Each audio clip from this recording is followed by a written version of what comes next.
2-3 spoon அளவு மண் எடுத்து பரிசோதனை செய்யறாங்க. அதுல வந்து ஏக்கர் அளவு மண்ணிற்கு எந்த அளவு உரமிடணும், எந்த மாதிரியான சத்துக்களை இடணும், எது குறைவு எது அதிகம் போன்ற விவரங்களை கண்டறிய முடியுது. அதனாலதான் முறையோடு மண் மாதிரிகளை எடுக்கணும்.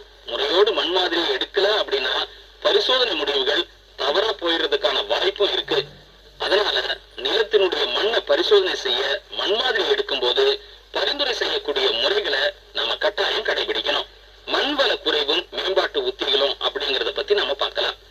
தமிழகத்தில் இருக்கக்கூடிய 130 லட்சம் ஹெக்டேர் விளைநிலங்கள்ல கிட்டத்தட்ட 25% நிலங்கள் மண் அரிமானம், கலர், உவர், அமிலநிலை, மண் இறுக்கம், சுரங்க கழிவுகள் ஆகியவை காரணமா வளம் குன்றி காணப்படுது. இத்தகைய நிலங்களை சீர்திருத்தி மண் வளத்தை மேம்படுத்தி வேளாண் பரிந்துரைகளை சிறிய முறையில பயன்படுத்துறதன் மூலமா பயிர் உற்பத்தியை நம்மால பெருக்க இயலும். மேலும் தற்போது நல்ல முறையில் இருக்கக்கூடிய விளைநிலங்கள்ல மண் வளம் குறையாம எதிர்காலத்துல நல்லதொரு மண்ணினுடைய தன்மையையும் பயிர் உற்பத்தி திறனையும் பாதுகாக்க பல்வேறு யுத்திகளை நாம கையாளலாம். மண் வள மேம்பாட்டு உத்திகளும் தீர்வுகளும் என்னங்கிறத பார்க்கலாம்.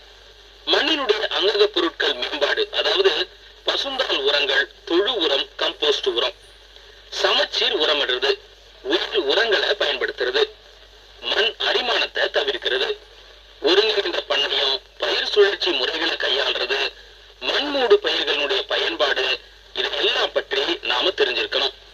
மண்ணினுடைய அங்கக பொருட்களுடைய மேம்பாடு பத்தி இப்ப நாம பார்க்கலாம்.